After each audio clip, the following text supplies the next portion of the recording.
सभी साथियों को नमस्कार। मैं हूं आपका प्यारा दोस्त DS सैनी। आप सभी का बहुत बहुत स्वागत, अभिनंदन। हिंदी ज्ञानधारा यूट्यूब चैनल पर आप सभी का बहुत बहुत स्वागत है। प्यारे साथियों, इसी नाम से आपका टेलीग्राम चैनल है और इसी नाम से यूट्यूब चैनल है, इसी नाम से हमारा एप्लीकेशन है जिसे आप डाउनलोड कर सकते हैं। हिंदी ज्ञानधारा, ज्ञान की धारा तो है ही, बहती भी है और आनंद भी आते हैं। कोई भी संपर्क करने के लिए 9983374293 पर आप कॉल कर सकते हैं, मुझसे संवाद कर सकते हैं। आपको यहाँ एक टॉपिक लिखा है, बहुत मजा आने वाला है। मतलब आज तक जितनी भी उलझन थी ना आपके इस टॉपिक से संबंधित, कंप्लीट खत्म, मतलब खत्म।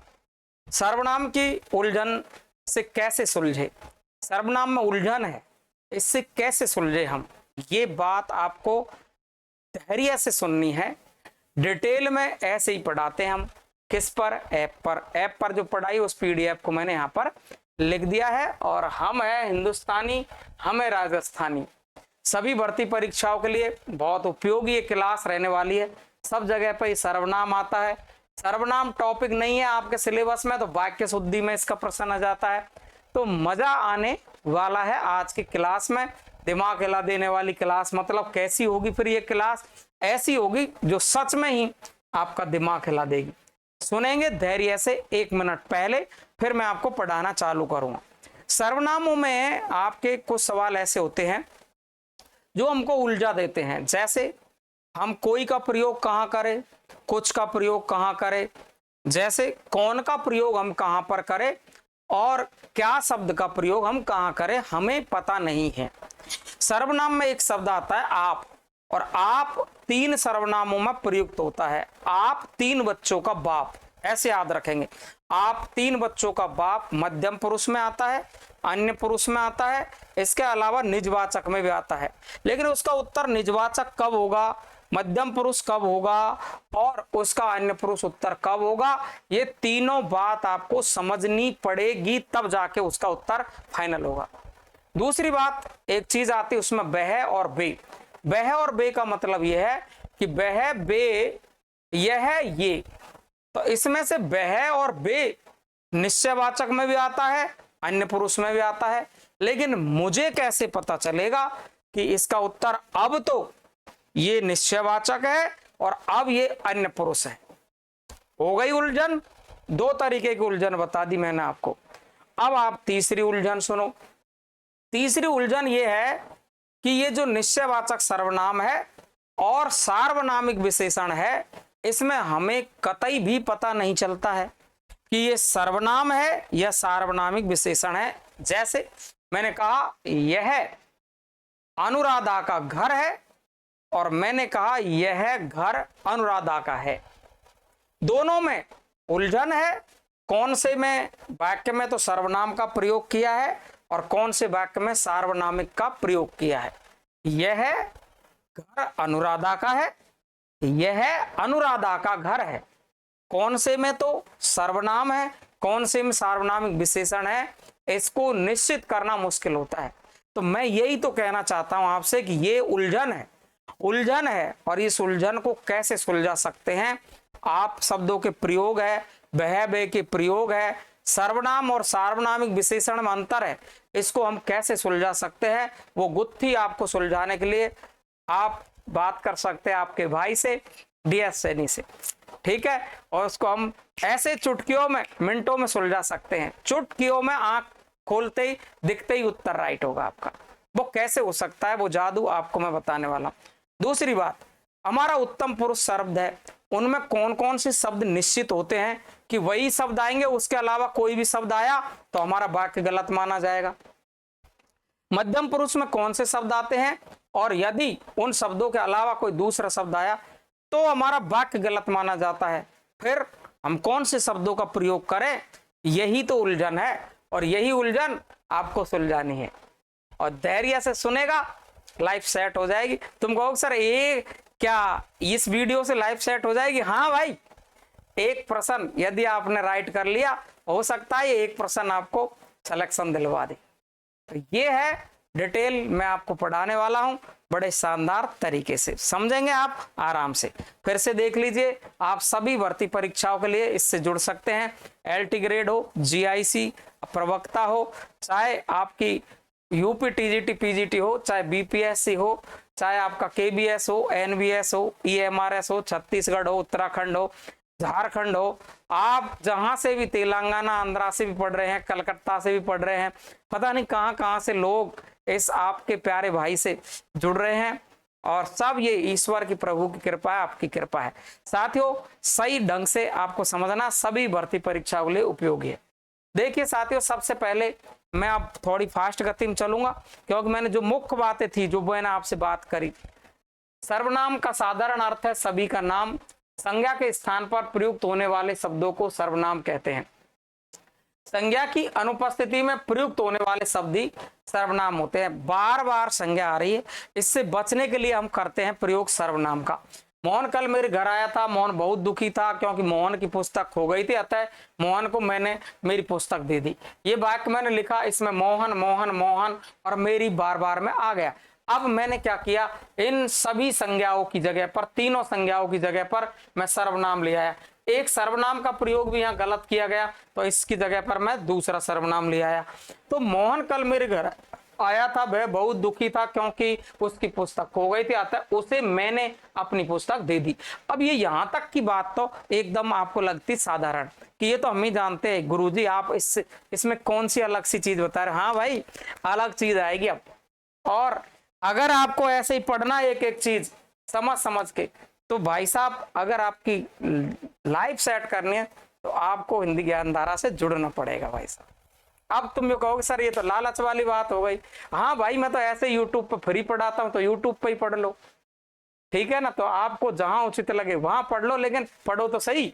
तो देखिए ध्यान से, ये तो हो गई हमारी साधारण बात, परिभाषा और उसका उदाहरण। अब देखिए राजा बाबू, बात आती है सर्वनाम का प्रयोग हम क्यों करते हैं। ये बात आपके सामने है कि सर्वनाम का प्रयोग क्यों करते हैं हम। तो हमने लिखा है संज्ञा की पुनरावृत्ति से बचने के लिए। बार बार संज्ञा आती है, गाय दूध देती है, गाय का घी अमृत जैसा होता है, गाय का दूध मीठा होता है, गाय के 2 सींग होते हैं, गाय के पूंछ होती है, गाय के फलाना अमका डिम्बका होता है। अब हमने बार बार गाय गाय कहा, तो इसकी पुनरावृत्ति से बचने के लिए हमको प्रयोग करना पड़ा सर्वनाम का। इसीलिए वहां पर जब मैंने सर्वनाम का प्रयोग किया तो भाषा का सौंदर्य और बढ़ गया। तो हम प्रयोग क्यों कर रहे हैं, दो चीजों के लिए, पुनरावृत्ति से बचने के लिए और भाषा का सौंदर्य बढ़ाने के लिए मैं किसका प्रयोग कर रहा हूं, सर्वनाम का। सर्वनाम शब्दों की संख्या कितनी होती है, 11 होती है। और 11 कौन कौन सी है, मैं तू आप, यह वह, कोई कुछ, कौन क्या, जो और सो, ये है 11 मूल सर्वनाम शब्द है, ये 11 है। बाकी के जो और अन्य आते हैं वो क्या आते हैं आपको पता है, वो इनके विकारी शब्द होते हैं। तो देखो, मैं तो लिया उत्तम पुरुष से, तू लिया मध्यम पुरुष से। अब आप, मैंने अभी आपसे कहा कि ये 3 सर्वनामों में आता है, तो आपको कैसे याद रखना, आप 3 बच्चों का बाप, आप 3 बच्चों का बाप, 3 बच्चे, मध्यम पुरुष, अन्य पुरुष, निजवाचक। तो मध्यम पुरुष, अन्य पुरुष, निजवाचक ये कब होगा, इसकी बताऊंगा मैं ट्रिक, चुटकी में 1 सेकंड में हल कर लेंगे। वह निश्चयवाचक सर्वनाम है, कोई कुछ अनिश्चय है, कौन क्या प्रश्नवाचक है, जो सो संबंधवाचक। लेकिन भाई मुझको यही तो खबर थी कि यह वह, कोई कुछ और कौन क्या का प्रयोग मुझे कहां कहां करना है, बात तो ये सीखनी है। देखिए साथियों, आगे चलते हैं। ये सर्वनाम के शब्द बताए मैंने पहले। अब सर्वनाम के प्रकार कितने हैं, तो शब्दों की संख्या 11 है, प्रकार कितने हैं, 6। पुरुषवाचक, निश्चयवाचक, अनिश्चयवाचक, प्रश्नवाचक, संबंधवाचक, निजवाचक। पुरुषवाचक में 3 पुरुष होते हैं, कौन कौन से, वक्ता, श्रोता, अन्य। वक्ता को व्याकरण की भाषा में उत्तम पुरुष, श्रोता को मध्यम पुरुष, अन्य को अन्य पुरुष कहते हैं। निश्चयवाचक में यह, ये, वह, वे, ये होते हैं निकटवर्ती, ये होते हैं दूरवर्ती। तो ये तो निकटवर्ती वस्तुओं को बताते हैं, ये दूरवर्ती वस्तुओं को निश्चित करके बताते हैं दोनों। कोई का प्रयोग कहां करूं, कुछ का प्रयोग कहां करूं, ये भी निश्चित करना पड़ेगा आपको। दाल में कोई काला जरूर है, दाल में कुछ काला जरूर है, देखना पड़ेगा हमको। दाल में कोई गिर गया, दाल में कुछ गिर गया, पता ही करना पड़ेगा भाई, ठीक है ना। कौन और क्या का प्रयोग कहाँ करेंगे। जैसे मैंने कहा भ्रष्टाचार के पीछे कौन हो सकता है या भ्रष्टाचार के पीछे क्या हो सकता है।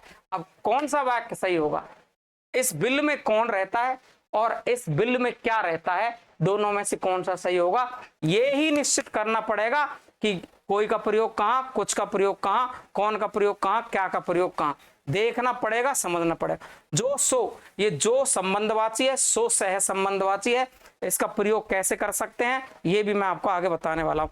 निजवाचक की बात करें तो आप, स्वयं, खुद, स्वतः, अपना, अपनी, अपने, ये निजवाचक शब्दों का प्रयोग भी कब करना चाहिए, कैसे करना चाहिए, कब ये निजवाचक ही होंगे, कब ये निजवाचक नहीं होंगे, क्योंकि आप, अपना, ये आप और अपना, अपनी, ये तो मध्यम पुरुष में भी आते हैं और ये तो निजवाचक में भी आते हैं। कब ये निजवाचक होगा, कब ये आपका मध्यम पुरुष होगा, ये बात हमको क्लियर करनी पड़ेगी। क्लियर है साहब? अभी यहां तक की बात देखेंगे, इसकी ट्रिक आएगी तब ट्रिक बता देंगे। सबसे पहले शुरुआत करी पुरुषवाचक की। जिन सर्वनाम शब्दों का प्रयोग वक्ता, श्रोता और किसी अन्य के लिए, तीन पुरुष थे, तीनों के लिए प्रयोग करेंगे तो पुरुषवाचक बन जाएगा। तीन ही प्रकार का है, उत्तम पुरुष, मध्यम पुरुष और अन्य पुरुष। उत्तम पुरुष वक्ता और लेखक के लिए आता है, मध्यम पुरुष श्रोता या पाठक के लिए आता है, अन्य पुरुष अन्य के लिए आता है। क्लियर है? अब देखिए बात कला की। तुमने कहा कि उलझन, अरे भाई उलझन बदलेगी सुलझन में। देखो उत्तम पुरुष किसको कहेंगे, जिन सर्वनाम शब्दों का प्रयोग वक्ता या लेखक के लिए करते हैं उत्तम पुरुष कहलाते हैं। तुम कहोगे सर ये तो हम जानते हैं परिभाषा, भाई ये तो जानते हैं लेकिन ये नहीं जानते। देखना आप किसी किताब में मुश्किल से ही मिलती होगी और मिल जाए तो बहुत बढ़िया है। उत्तम पुरुष सर्वनाम शब्द फिक्स है, ये 12 शब्द। मैं एक वचन है और हम बहुवचन है। मैं बदलता है मेरा, मेरी, मेरे, मुझे, मुझसे, और हम बदलता है हमारा, हमारी, हमारे, हमें, हमसे। अब देखो दो के साथ मैंने से जोड़ रखा, से जोड़ रखा दो शब्दों में, बाकी किसी के शब्द के साथ 12 शब्द है। 12 के अलावा 13वां शब्द प्रयोग किया, वाक्य गलत हो जाएगा। यानी किसी भी शब्द के साथ हम से और को नहीं जोड़ सकते। से और को जोड़ेंगे तो हमारा वाक्य होगा गलत।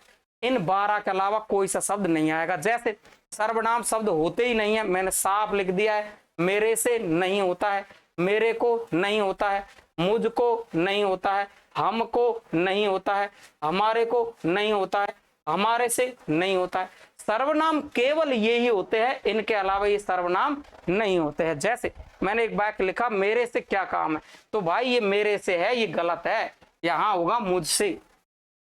मुझको घर जाना है तो मुझको नहीं होगा, ये मुझे घर जाना है। मेरे को एक पुस्तक चाहिए, मेरे को नहीं है भाई, ये मुझे एक पुस्तक चाहिए। ऐसे इस उलझन से बाहर निकल सकते हैं सेकंडों में। आप देखना, ये ट्रिक लगाना, कोई सा सवाल हल करना, एक भी गलत हो जाए तो कमेंट बॉक्स में लिख के बताना कि सर आपने ट्रिक बताई थी, सवाल गलत हो गया, बताना मुझे जरूर। अगला देखिए आप, मध्यम पुरुष सर्वनाम। जिन सर्वनाम शब्दों का प्रयोग श्रोता पाठक के लिए किया जाता है वो मध्यम पुरुष है, लेकिन वही उलझन जो पहले थी। देखिए एक वचन में प्रयोग होता है आपका तू का और बहुवचन में होता है तुम का। अब तू तो बदलता नहीं है, अपना तो सूचक शब्द है, अपनापन। अपनी पत्नी से तू बोलेंगे, भगवान से तू बोलेंगे, हे ईश्वर, हे अल्लाह, तू ही है, तू ही है। तो भाई साहब अपनापन का भाव दिखाता है। कलेक्टर बन जाए अपना दोस्त तो अपनापन है। लेकिन इसमें कभी कभी अपमान आता है। कैसे? जैसे कोई पत्नी अपने पति से बोले कि तू कहाँ जा रहा है, तब देखना थप्पड़ पड़ने के चांस होते ना, खींच के भाई साहब पलटा पड़ता है। अपमान सूचक एक ही जगह है, बाकी सब जगह अपना सूचक है। अब देखिए आप, तुम्हारा, तुम्हारी, तुम्हारे, तुम्हें, तुझे, तुझसे, तुमसे, तेरा, तेरी, तेरे। ये देखिए, ये तुमसे, तुझसे, तुमसे, तेरा, तेरी, तेरे, आप, अपना, अपनी, अपने, आप से, आपको, ये सब के सब सर्वनाम है। ये आपके मध्यम पुरुष है, सब के सब मध्यम पुरुष है। ध्यान रखेंगे, यहां मैंने 1, 2, 3 और 4 के साथ को और से जोड़ा है। बाकी किसी भी शब्द के साथ आपने को और से जोड़ दिया, वाक्य हो जाएगा गलत। तो मैंने आपको लिख दिया सर्वनाम शब्द नहीं होते हैं तुमको, तुझको, तेरे को, तेरे से, तुम्हारे से, तुम्हारे को। जैसे मैंने वाक्य लिखा, मैं तेरे को देख लूंगा, गलत बात है भाई साहब, मैं तुझे देख लूंगा। तुमको कहां जाना, तुमको नहीं, तुम्हें कहां जाना है। तुम्हारे से कोई काम नहीं है, तुम्हारे से नहीं, तुमसे कोई काम नहीं है, ऐसे वाक्य होगा आपका। आप कब आओगे? अपना काम करो, आपसे कुछ कहना है, आपसे ही तो कहना है, श्रोता से ही तो बात कर रहा हूं मैं, आपसे कुछ कहना है, आपसे ही तो कह रहा हूं मैं, आपको कहाँ जाना है, मैं आपसे ही तो कह रहा हूं, अपना काम करो, मैं आपसे ही तो कह रहा हूं, आप कब आओगे, आपसे ही तो बात कर रहा हूं।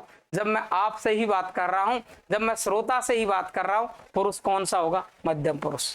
क्लियर है? ये आपका मध्यम पुरुष रहा।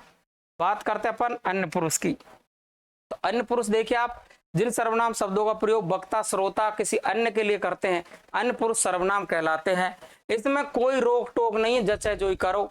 वह, बे, उनका, उनकी, उनके, उनसे, उनको, उन्हें, उन्होंने, उसका, उसकी, उसके, उससे, उसको, आप आदि शब्दों का प्रयोग करते हैं। लेकिन ट्रिक क्या है? एक ही शब्द में ये ट्रिक है, आप अनुपस्थित होते ये शब्द मेरे पास नहीं होंगे तो उत्तर आपका अन्य पुरुष होगा। वह रोता रोता सोया, वह सोया है, वह सोया है, ये मेरे पास नहीं है।